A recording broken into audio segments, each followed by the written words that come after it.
Je m'appelle Patrick Busquet, je suis un journaliste. Toute ma vie professionnelle m'a permis de me rendre compte que ce qui manquait souvent aux informations que nous produisions, qui avaient le mérite de raconter, d'expliquer, d'analyser, eh bien ce qui manquait, c'était d'apporter des réponses à des situations. Et j'ai souvent constaté que la demande des publics, des gens rencontrés, était vraiment celle-là. Aujourd'hui, je préside un cercle de réflexion et d'action qui s'appelle Information pour le monde suivant, qui réunit pour la première fois des citoyens et des professionnels de l'information autour d'une réflexion sur l'enjeu de l'information pour l'avenir de nos sociétés et l'avenir de la vie sur la planète. C'est la première fois que les deux parties prenantes de l'information, les citoyens, les producteurs, se regroupent pour trouver des réponses, ou une réponse, ou bâtir un regard qui permette de trouver des réponses à cet enjeu qui est un enjeu collectif. Et cet enjeu qui est un enjeu collectif est un enjeu en résonance avec les besoins collectifs de l'époque. Nous avons des priorités auxquelles il s'agit de répondre. Je me réfère à l'environnement, la santé, je me réfère à l'éducation ou la construction de sociétés apaisées, la construction de la paix.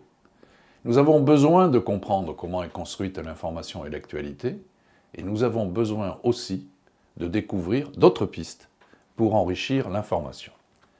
C'est la raison pour laquelle, avec l'Information pour le monde suivant, nous avons d'abord produit cet ouvrage, qui est un ouvrage destiné au grand public et qui se veut être un manuel de lutte pour ne plus subir l'actualité, car très souvent nous sommes ravagés émotionnellement par les balancements de l'actualité.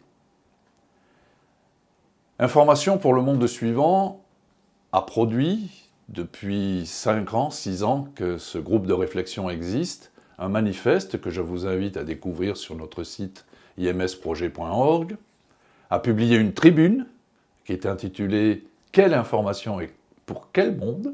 point d'interrogation, qui pose bien l'enjeu de l'information aujourd'hui pour les générations futures. Mais notre action ne s'arrête pas à ça.